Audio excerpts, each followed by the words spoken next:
About the dangers of big tech and its ultra-wealthy leaders. Democratic Senator Alex Padilla of California joins me now. Senator Padilla, good morning. Thank you for being here. I want to start with one of the big news stories this morning, which is TikTok is now dark. 270 million Americans can no longer access the app. What do your constituents say about that?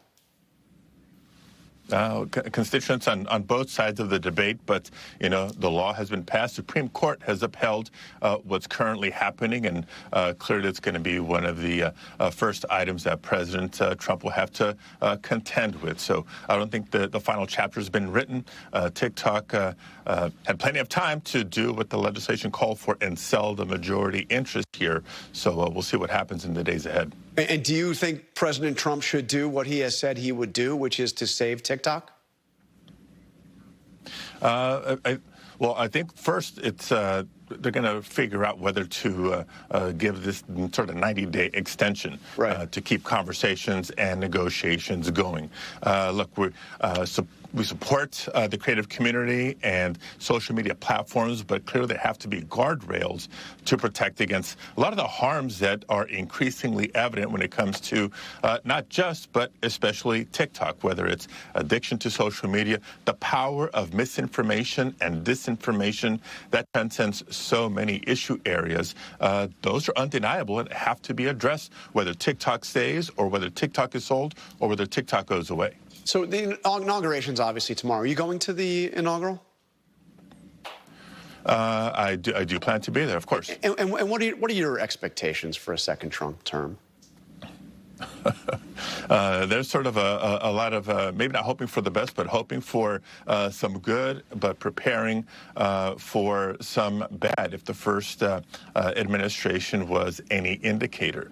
Look, there's been a lot of assessment or analyzing of what does this mean for Democrats, the outcome of the November elections. I think Democrats, I'm speaking for my colleagues here, stand ready to work with the new administration where we agree. If we want to build on our progress from the last 4 years in record job creation, wage increases, record sustained low unemployment, and historic investments in our nation's infrastructure from an economic and security standpoint, that's great. But if he wants to start the administration by gutting the social safety net simply to fund tax breaks for billionaires, that's a non-starter. So I think the question is really for Trump and Republicans, how are they going to choose to approach this new term and this new session of Congress? Well, let me ask you about the working with Trump part of that. John Fetterman, your Democratic colleague from Pennsylvania, actually went down to Mar-a-Lago and met with Trump. And he said, he actually told me shortly before going down there, that he is rooting for Trump to be a successful president, saying, if you're rooting against the president, you're rooting against the nation. So are you rooting for Trump to be successful? And have you reached out? Would you like to meet with him one-on-one the way Senator Fetterman did? Look, if I'm going to root for any president to be successful, it depends on how we define success. And I just laid out, if we're going to continue the progress of the last 4 years for the sake of our national security, for the sake of our economy and working class families, then absolutely Donald Trump or anybody else. But I'm not going to root for President Trump's success simply on his terms. And I'll give you a classic example.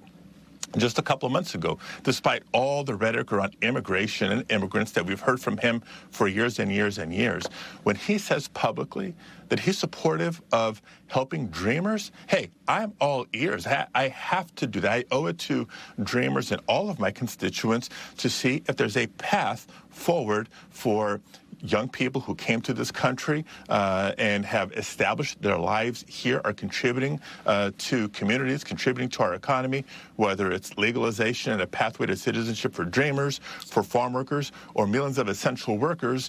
That's the goal, and I'll work with whoever I need to try to make that happen.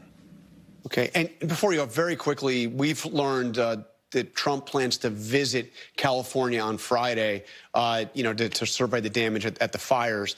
He's had quite a back and forth, insults traded with your governor, with Gavin Newsom. Just very quickly, how important is it for those two to work together to rebuild L.A.?